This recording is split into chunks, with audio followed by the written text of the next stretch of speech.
Hello guys, j'espère que vous allez bien. Bienvenue chez Ladoa. It's about everything. Et cette fois-ci, cette vidéo, je vais la séparer en deux. C'est toujours, en tant que tel, ça vient d'une nouvelle poursuite de Didi sur un événement qui a eu lieu en 91.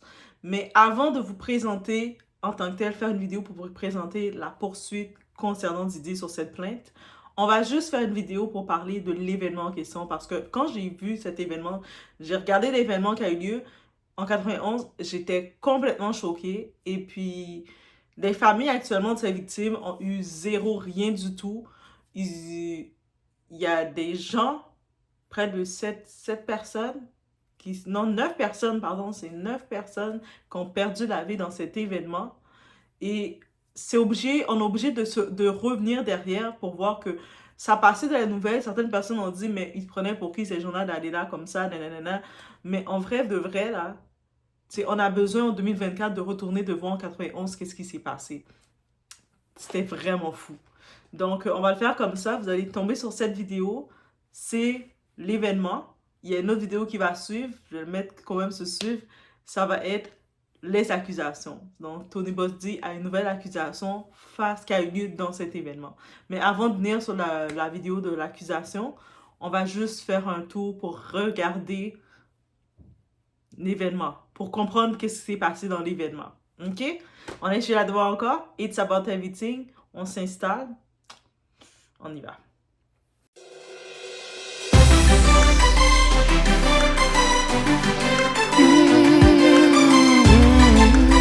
Donc déjà, l'événement a eu lieu le 28 décembre 1991. Donc c'est vraiment en arrière, 33 ans et quelques en arrière, c'est beaucoup de temps en arrière. Ça a eu lieu au City College. Donc City College, c'est une grande université d'État publique à New York. Donc c'est quand même bien coté dans les écoles publiques à New York, c'est bien coté. Et en tant que tel, qu'est-ce qui s'est passé? Il y a eu à cette époque un jeune promoteur qui arrive, qui a plein de projets, qui a sa tête brille d'idées, qui arrive professionnel parce qu'il était aussi exécutif dans un label. Il était exécutif à cette époque dans le label Uptown Records. On voit c'est qui? De ce jeune-là qui à l'époque avait 23 ans, on parle de Shane Combs, donc Puff Daddy à l'époque, Diddy comme vous voulez pour les intimes. Ah, comme vous voulez, hein? Vous mettez le nom que vous voulez. Donc lui, justement, il arrivait pour organiser un événement qui semblait promoteur. Il avait besoin d'aller voir l'administration du collège. Il a dit, OK, regardez, je vais prendre, tu sais, OK, on va aller dans les faits. On va vraiment aller dans les faits aussi du début, comment ça s'est fait. C'était la même période que Magic Johnson, la légende de basketball, qui est encore vivante jusqu'à maintenant, mais c'était en 91 qu'il avait annoncé sa séropositivité, qui était séropositive aux médias, à tout le monde. Et dans le côté afro-américain, il y avait beaucoup de stigmatisation sur la maladie. Donc, lui, en annonçant le tout, ça a fait vraiment un gros boom dans tout le point de vue hip-hop, la culture afro-américaine de voir ça. Et là, maintenant, Didi, à l'époque, oh, je dis 22 ans. Il avait 22 ans plus. 55 moins 22, moins, je sais pas trop quel âge. Donc, il avait dans les 22-23 ans à l'époque. Lui arrive avec toutes ses idées, sa vision de créer quelque chose pour la communauté. Il a dit, on va faire, moi j'aimerais ça organiser justement un match de basketball de charité. Tu sais, un match de basketball de charité pour redonner à la communauté. Et puis, je vais pouvoir faire venir, moi je suis dans l'industrie, j'ai ma je travaille dans Uptown Records, dans un label. Je vais pouvoir faire venir des rappeurs, des artistes, ils vont jouer l'un contre l'autre. Dans le line-up, il y avait Run DMC, Boyz II Men, EPMD. OK? Ça, c'était une équipe qui devait jouer contre Big Daddy Kane, Jodeci. Il y avait un autre nom, Brain Duplan, quelque chose comme ça. DJ Funk Masterflex. Et puis, en tête d'affiche, qui organisait l'événement, le match de basketball de charité, c'était Puff Daddy et Heavy D. Le regretté Heavy D qui est décédé. Mais c'est deux-là qui organisaient l'événement. Juste pour vous dire, MVD n'est pas décédé dans cet événement-là. On le sait. OK, je vous ai rassuré. OK. Et là, maintenant, quand ils ont contacté le collège au début de décembre, donc ils l'ont contacté, ils ont dit le tout. Le collège, ben, ils les ont donné feu vert. Ils les ont dit, OK, mais on va vous prêter, vous allez pouvoir utiliser le gymnase pour organiser l'événement. Ils les ont donné feu vert. Et puis aussi, Puff Daddy, au moment où Puff Daddy avait dit qu'ils sont en charge de l'événement, mais ils ont dit, on va... Tu sais, Puff Daddy a dit, j'ai mon équipe qui s'occupe de la sécurité, il n'y a pas de problème, tout est sous contrôle, moi je suis Didi, on peut me faire confiance. Il était le jeune Didi, fou et plein d'énergie qu'on peut imaginer. Et donc, le collège, ils se sont pas... comme étant un événement comme ça qui se fait dans l'école, il n'y a personne dans l'administration du collège, ben, quand on cherchait à peut-être savoir un peu plus qu'est-ce qui se passait, essayer de suivre l'organisation. Ils l'ont donné feu vert à quelqu'un d'interne. Et c'est peut-être l'erreur du collège, vous allez comprendre. Donc, l'événement donc, a eu lieu le 28 décembre 91 avec peu d'attention de l'administration, donc zéro. Là, ils ont donné tout le feu vert aux organisateurs, Didi et Evidi à l'époque. Didi est en charge de la sécurité. Il a fait une très bonne promotion, on va pas se mentir. Il a vraiment vu grand pour sa promotion de sa part. Il me faisait même des annonces à la radio Kiss FM pour dire « Hey, n'oubliez pas le match de basket de charité au collège, au City College. Oubliez pas. » Il a fait imprimer près de 10 000 flyers, les petites cartons de publicité, les flyers. Il en a fait imprimer 10 000, qui commençait à distribuer dans toute la ville de Manhattan. Lui était là, promoteur. Tu sais, si c'est son talent de promotion, il a vu grand, il l'a fait. Et puis, il a vendu 1440 tickets qui ont été vendus à l'avance au prix de 12 $. Donc, c'est un succès. À l'époque, j'imagine, au prix de 12 $, c'est un succès. Donc, aussi, il faut savoir, Didi et son partenaire, c'est son associé dans l'événement Evidi, ils ont ajouté 100 amis, comme, que ce soit leurs amis ou leurs propres invités dans l'événement. Donc, plus il y avait 1440 personnes qui ont acheté leur billet, plus eux autres, ils avaient 100 personnes. Donc, il y avait, il faut que j'invite ma voisine, il faut que j'invite ma soeur, il faut que j'invite mon frère, il faut que j'invite mon beau-frère, il faut que j'invite ma grand-mère, il faut que j'invite... Chacun, ils ont fait jusqu'à 100. Donc, on compte le tout. Et encore une fois, pendant toute l'organisation, les flyers qui se distribuaient, les annonces qui se faisaient à la radio, on annonçait les vedettes. L'administration de l'école ne connaissait pas l'ampleur de l'événement. Ils ne savaient pas, ils n'étaient pas au courant que c'était un gros événement comme ça. Je ne sais pas s'ils dormaient sur des roches ou ils dormaient sur plusieurs roches. Ils étaient tous mis dans le trou, mais aucun n'était au courant de l'événement. Donc maintenant, on y va dans le 28 décembre 91. Il est vers les 4h p.m. Donc déjà vers 4h p.m., l'événement commence à 6h. Donc, vers 4h p.m., il y a déjà près de 1500 personnes à 2000 personnes qui étaient dans des files. Donc, ils ont fait deux files, deux grosses line-up. Une file pour ceux qui ont déjà leur billet, une autre file pour ceux qui vont acheter leur billet sur place. Parce que, étant un promoteur qui voit l'argent partout dans son cerveau, qui voit... On peut pas laisser tous ceux qui n'ont pas de billet partir, hein? Donc, ils ont justement fait deux files. Et puis, tout le monde était là. Ils sont venus vers 4h. Déjà, ils commençaient à venir parce qu'ils sentaient que ça va être un gros événement. Partout à Manhattan, tu vois des petits cartons partout. Tout le monde parle de ça. Et c'est sûr, ça va être quelque chose. Et juste pour vous dire, justement, au-delà qu'ils avaient déjà vendu les billets 12 $ à l'avance, ils ont vendu près de 500 tickets à la porte à 20 $.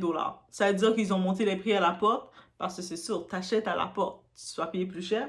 Donc, ils en ont vendu 500. Il y avait 500 personnes de plus. On compte les 1440 personnes, plus les 100 amis qu'ils avaient, plus ils ont vendu 500 tickets de plus. Donc, quand on regarde le tout, la sécurité privée de Didi, donc Didi qui a dit « T'inquiète, moi je charge la sécurité, vous n'avez pas à vous inquiéter de rien. » Sa sécurité privée, ils ont commencé à autoriser les gens à entrer en même temps. Là. Il n'y avait pas d'arrêt, on va faire ceux qui ont leur billet avant d'entrer. OK, dans les files, chacun des files où le monde commence à rentrer rapidement, remplir remplir le gym, le gymnase. Il commençait à les faire vite rentrer. Limite, le but, son obtention, c'est de les faire rentrer comme des sardines. Mais il les a toutes faites se faufiler à l'intérieur. Bien entendu, dans le lot, il y a des gens aussi qui n'avaient pas acheté leur billet à l'avance et que quand ils ont vu à la porte c'est 20$, j'ai pas d'argent, moi. Donc, il y en a qui ont trouvé le moyen par le collège de se faufiler, peut-être de pousser un petit peu les gens, peut-être de passer par d'autres portes. Ils ont trouvé des moyens de se faufiler. Donc, on voit le nombre déjà, on imagine déjà cette catastrophe. Et puis, bien entendu, le monde, il commence à rentrer. Puis là, le moment qu'ils ont commencé à voir arriver les célébrités, tu sais, c'est des étudiants, des jeunes de 15 à 28 ans de l'époque. Donc, ils voient les célébrités qui commencent à rentrer. Ils arrivent par une entrée VIP qui était pour eux. Ils les voient arriver, les Mike Tyson, les LL Cool J qui arrivent. Le monde a commencé à vriller, là. Et dans l'époque aussi, ils étaient fanatiques, là. Ils étaient comme, oh, hey, OJ, Mike Tyson. Bref, ils étaient comme ça à l'époque. Comme nous. On n'a pas changé. Et puis, rapidement, ça commençait à devenir chaotique dans les lieux.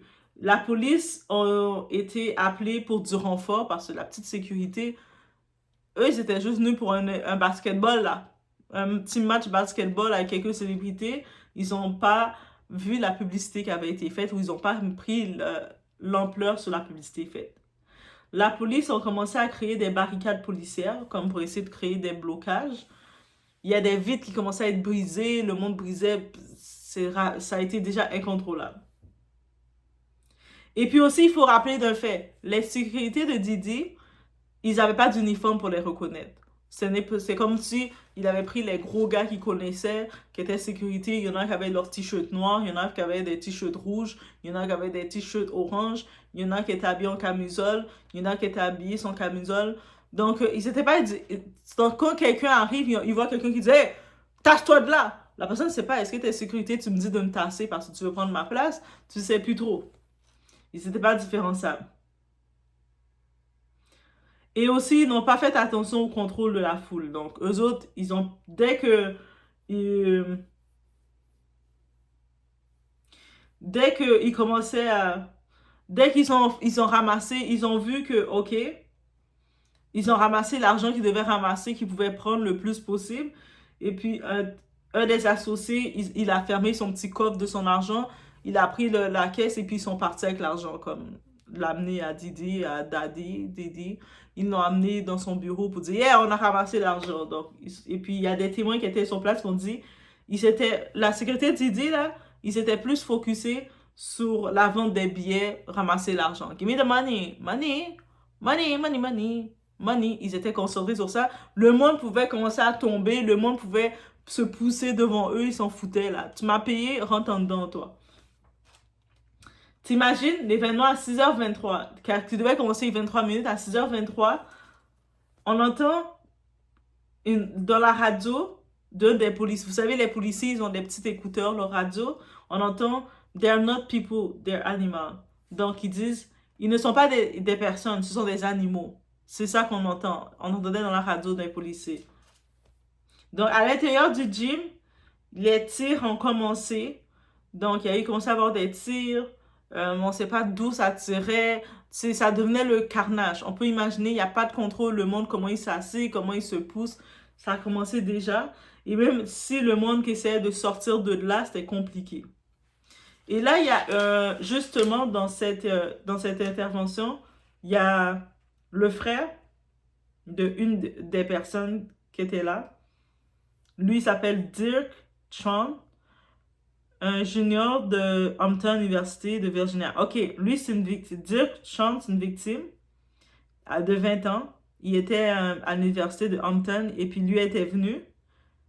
Et il y avait Sonia Williams, 20 ans, étudiante en pédiatrie infirmière à Lehman College dans le Bronx. Et puis elle, Sonia, elle était l'amie de la copine de la petite chérie, la girlfriend, la petite amie de Didi à l'époque. Donc, il avait une petite copine et puis il avait donné des billets. Mais ces deux-là, ils avaient eu des billets. Ils étaient dans l'entourage des proches. Dirk Chan, c'est un futur architecte. Sonia Williams, une future infirmière. On le mentionne parce qu'il y a un petit lot qui vient derrière le tout. Donc, c'est déjà le chaos, on peut imaginer. Et là, il y avait le monde qu'on puisse se sauver, ils se sauvaient, ils sauvaient. Mais là, il y a du monde qui sont restés coincés entre les portes ou entre l'endroit pour entrer dans le gym. Ils ne pouvaient plus sortir, ils se sont retrouvés coincés. Et puis, Doug Sean, justement, s'est retrouvé coincé. Sonia Williams aussi, qui se retrouvés coincés de l'autre côté. Ils étaient donc en plein dans le chaos. Ils ne pouvaient plus se sauver de là. Donc,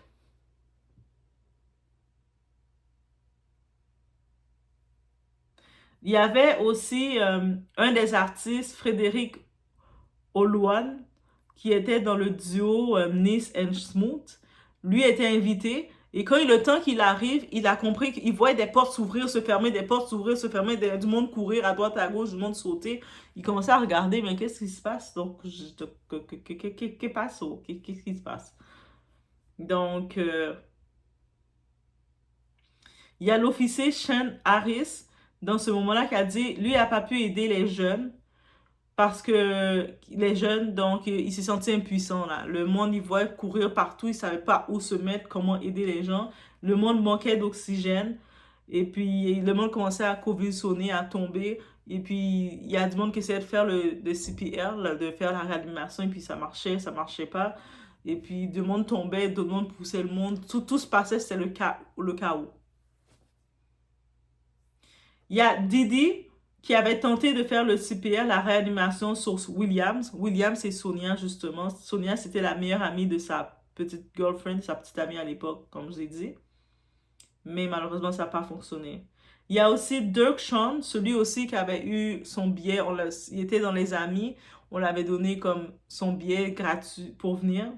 Il n'a même pas payé pour le billet. Il était dans les connaissances. On a donné le billet. Donc, lui non plus n'a pas survécu. Il a perdu connaissance pendant toute la foule, il manquait d'air et tout ça. Il a juste perdu connaissance et puis il ne s'est plus jamais réveillé.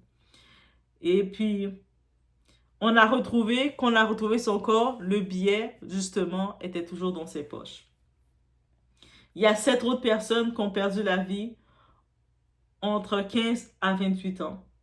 La cause des décès, surtout, c'était l'asphyxie, tout simplement. Donc, au total, c'est 9 personnes qui ont perdu la vie, dont il y avait Dirk Sean et Sonia qui étaient quand même dans les proches de Didi qui avaient été invités. Et concernant la justice face à cet événement, ils ont rendu coupable à 50% la faute du collège parce que c'est votre établissement. L'événement a été fait dans votre nom. Les gens sont venus dans votre école.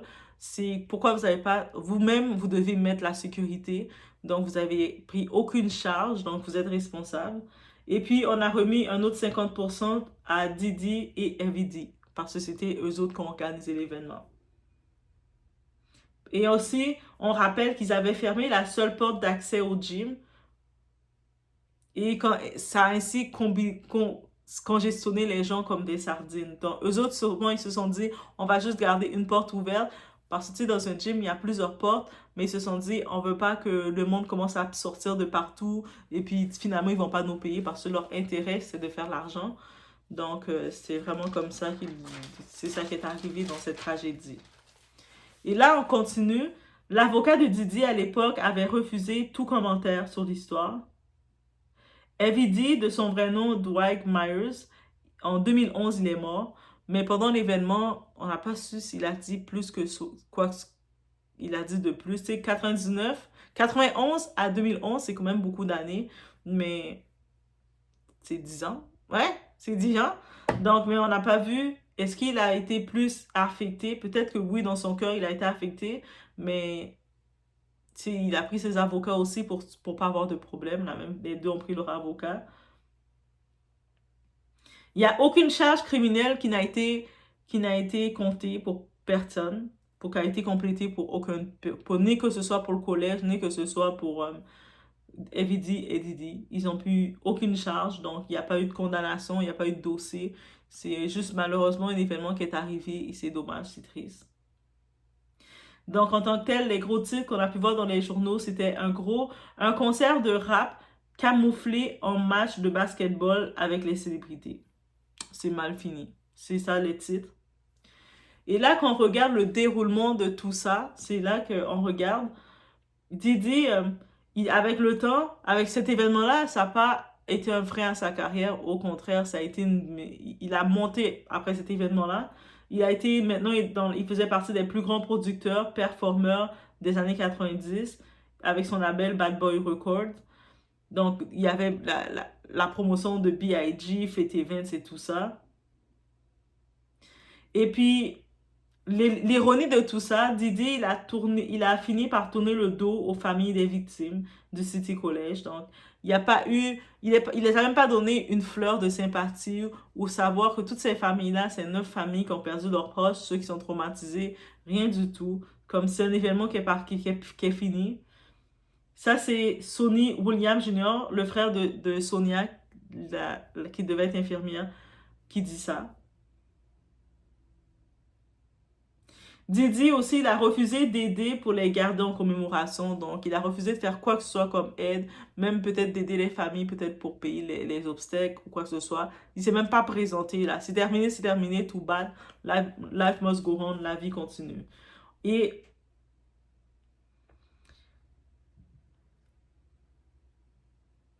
puis, en 97, le moment que, si vous connaissez le son Pain de Didi, il avait lancé un petit shoot concernant le City College victime. Ceux qui, tu sais, moi, j'étais pas au courant de cet événement-là avant ça. On entend le son, on va penser comme, ah, ok, ça peut être n'importe quel événement qui est arrivé, comme il y a eu un tremblement de terre, et puis tu envoies un petit message. Mais en vrai, c'est un événement qu'il avait vraiment, tu sais, il était dedans, là. Donc, il a juste fait un petit pour dire, oh, force à vous, les victimes tu sais, un petit mot, une petite phrase bien rapide qu'il a mis dans une chanson, et puis en 97, il est passé à autre chose. La famille de Sonia Williams, eux autres, qu'est-ce qu'ils ont décidé de faire? Ils ont décidé de créer comme justement une fondation au nom de Sonia Williams pour donner des bourses pour les futurs étudiants en soins infirmiers ou en infirmerie. Et Didi, il avait de l'argent, il était un boss producteur, il était au courant de tout ça. Il a donné aucune contribution. Il a même pas donné un 10$ ou de sympathie pour faire peace, rien du tout. C'est pas forcé de donner, mais sachant que l'événement a eu lieu sur ton événement, ça aurait montré que tu avais un petit peu de sympathie. Et en novembre 97, Sonny Williams Jr., le frère de Sonia, il reçoit une invitation par les associés de Combs, de Didi, pour la fondation de Christopher Wallace Memorial Foundation, donc la fondation de Biggie, en 97, que Didi a faite. Et dans cette fameuse invitation, on l'invite à venir pour un dîner bénéfique pour la fondation. Il voit, ça vient de Didi. Il se dit, ah, ok, sûrement il nous a pas oublié finalement. 1000$ le couvert. À 1000$ le plat, le couvert. C'était ça qu'il a fait. Juste pour dire l'arrogance jusqu'au bout. Mais ça, on s'arrête à cet événement. Est-ce qu'on voit le pot de cet événement? Oui, c'était le premier gros scandale. Il s'en est bien tiré. Maintenant, on s'arrête sur ce.